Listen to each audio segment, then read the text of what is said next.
How do we grade Teofimo Lopez's performance against Steve Claggett last Saturday? I honestly, it's hard because, you know, this guy was supposed to be tailor-made for Teofimo Lopez. Teo was supposed to go in there and dominate this guy and get a stoppage. And I would say he dominated the fight, but most people were anticipating a stoppage that Teofimo Lopez wasn't able to get. He was a tough fighter, a very come-forward fighter, and no one really saw him as a threat to beat Teo, but we thought that, you know, he would be the kind of fighter that has the style that would result in Teofimo Lopez looking good. That's the bottom line. Sometimes there are these get-back fights after, you know, not so great performances, and Teofimo went in there, did his thing, got the decision win, but a lot of boxing fans aren't happy with the fact that it went 12 rounds. And honestly, I'll say it myself, it wasn't Teo's best performance.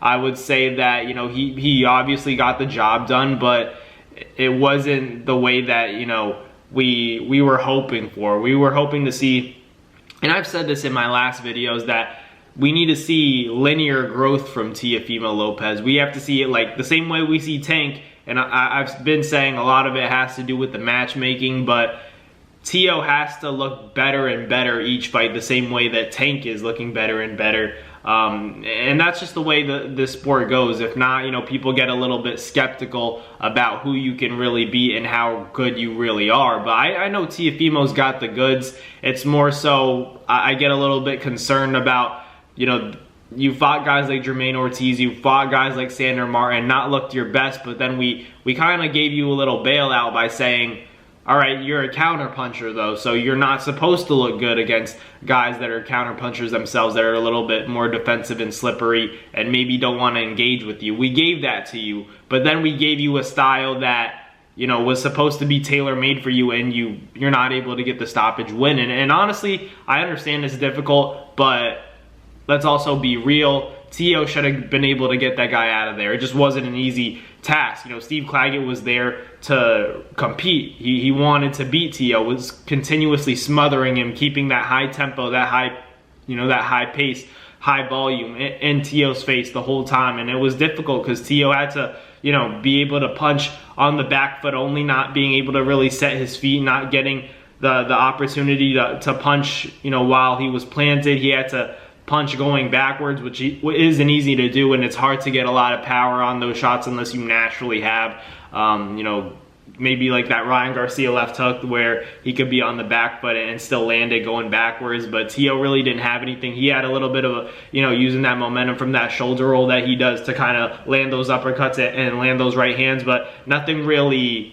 put Steve Claggett down. You know, he was there for 12 rounds, no knockdown scored. So Steve Claggett's just maybe a tough guy at 140. A lot of people are now skeptical about how much power Teofimo Lopez has. And it was just one fight. Maybe that guy was just tough, but I still want to see him and Tank run it. I still think that there are a lot of good fights out there for Teofimo Lopez. You have guys like Rolly Romero. You have guys like Isaac Cruz. You have guys like Ryan Garcia when he comes back from that suspension, because I think Teo is tired of making 140. He said that, you know, it's difficult. So, you know, maybe make those fights happen if you can stick at 140, but if you have to go up, I understand. But the thing is, like, I'm just a little bit concerned about how Teofimo would fare against guys at 140, because they're much bigger, much stronger, more athletic, and yeah, the physical strength is different at 47. So, you know, I'd be a little bit concerned if he did move up to welterweight, but you know, maybe he'll feel better, who knows. But, you know, overall,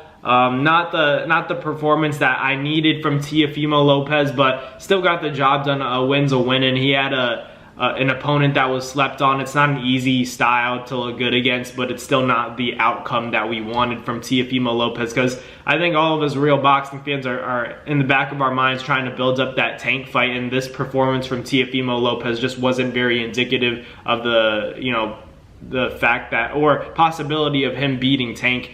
But, you know, who knows? Maybe I'm wrong. Maybe it's a stylistic thing where, you know, he'll be more comfortable against a guy like Tank, who's smaller and maybe not as physically strong and doesn't have that come forward style. Except against Frank Martin, he showed us a little bit of a different look and looked good doing it. So we'll see what happens with that. But I would love to see Teofimo Lopez and Tank at some point. That is a a really good fight, because Teofimo Lopez, maybe after that performance, my belief on Teo's power at 140 isn't as strong as it once was, but I still want to see him and Tank. I think that there's a strong level of talent in that fight. That matchup would just be so good. I would love to see Teo, try to counter Tank, and Tank to try to set traps for Teo and counter him. It's going to be a battle of the counter shots, unless Tank decides to not respect Teo's power and just come forward. Because I thought Frank Martin was going to get a little bit more respect from Tank, but Tank,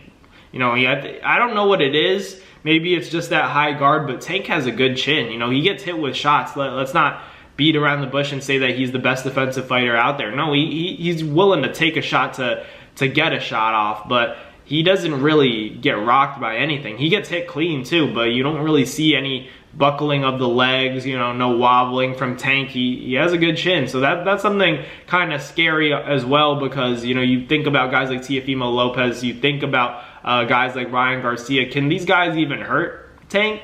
Guys at 35, where Tank is a small 35-pounder, aren't able to hurt Tank, and at 40, I'm not sure if they're going to be able to either. Tank has a good chin, and they say that the best chin is the one that doesn't get touched, and I do believe that that's the case for most people, but Tank isn't most people. Tank might be special, so just seeing that, I just don't know if Teo's going to have the firepower to beat a guy like Tank.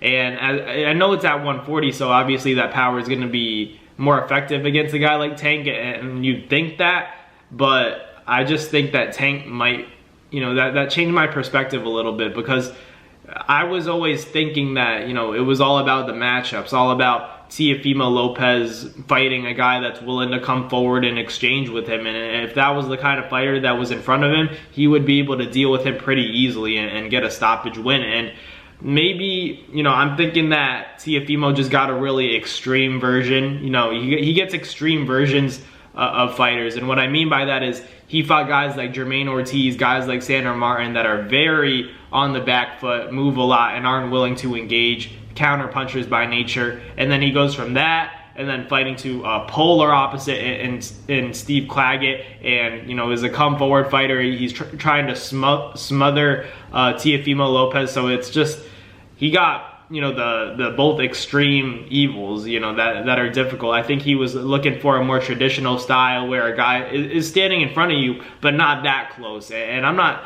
obviously I sound like I'm just making excuses for Teofimo Lopez, but I do think he's still one of the most talented fighters. You don't just beat guys like Josh Taylor, you don't just beat guys like Vasily Lomachenko, Richard Comey by just being average. He's getting these wins legitimately. He's beaten these guys and done it in a convincing fashion. So I just think Teofimo Lopez, it's all about going back to the drawing board, maybe getting a new set of eyes in the corner to really push you. But he's still one of the most talented fighters in the world. I just don't know how him and Tank would look, because we're continuously seeing a guy like Tank have better and better performances. He's looking better and better in each outing. And you have a guy like Teo where it's just like, this is better, but not outstanding. So, I still think that fight is competitive. I think it's a good fight, but now it's starting to look like Tank and Teo might not be as competitive as we thought. And maybe it's stylistic, but